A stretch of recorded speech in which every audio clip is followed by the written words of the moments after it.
मैं बताना चाहूँगा कि डिस्ट्रिक्ट किश्तवाड़ के अंदर जब आफ्टर 90s जब से मिलिटेंसी यहाँ प्रोसेस चला है और इसमें टेररिज्म में जो लोग ज्वाइन किए हैं, बहुत सारे लोग तो मारे गए। अभी तक एक ग्रुप मिलिटेंट्स का जो है टेररिस्ट का जो पाकिस्तान में बैठा हुआ है, तो 36 लोग जो हमारे किश्तवाड़ डिस्ट्रिक्ट के हैं।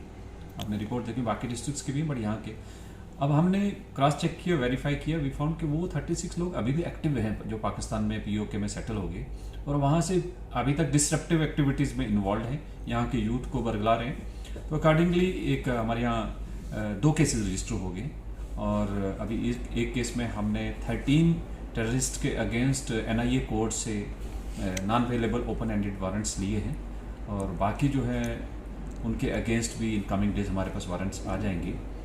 जो 13 का हमारे पास नॉन अवेलेबल वारंट आए हैं FIR नंबर 272 में, इसमें हम ये इंटरपोल को भेज रहे हैं रेड कार्नर नोटिस और उसका प्रोसेस जो है इनिशिएट किया गया। बिसाइड्स उनकी प्रॉपर्टी आइडेंटिफाई हो रही है और उनके जो बाकी एविडेंसेस इलेक्ट्रॉनिक डिजिटल एविडेंसेस वहाँ रिकॉर्ड लेके इन केसेस को हम प्रोसिक्यूट करेंगे और ये हमारे A कैटेगरी के केसेस हैं। वी विल इंश्योर कि इनको सज़ा भी हो और थ्रू इंटरपोल हेल्प लेके इनको अरेस्ट करके यहाँ लाया और कोर्ट में पेश किया जाए। तो इनके अकाउंट वगैरह और प्रॉपर्टी कब तक सीज हो गई?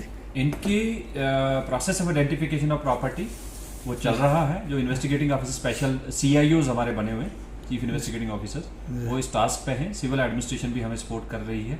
एज एंड व्हेन जैसे फेज्ड मैनर में आते जाएंगे we will take strict action against them. ये किसके ये उस समय कुछ HM के हैं, कुछ लश्कर के हैं, सो उनके नाम भी हमने आपको दिए हैं। डिफरेंट तंजीम के साथ उस समय किए थे, जो काफ़ी यंग है इस समय वो एक्टिव। तो जो बारे में जो यंग नेचुरली उनको तो हम ट्रैक कर रहे हैं and we will neutralise them.